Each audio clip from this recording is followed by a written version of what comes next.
Yes guys, magluto tayo ng apitada na manok. Ayan guys. Nagisa na tayo sa bawang, sibuyas at saka marami pang iba. Ayan guys, mayroon siyang patatas, carrots.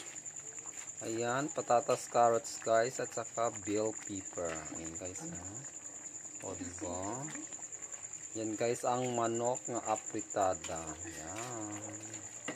Malapit na siya guys maluto guys. Pak na pak.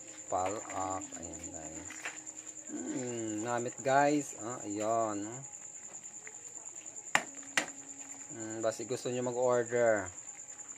Charot. Ayan guys. Malapit na siya maluto. Ayan. Namit guys.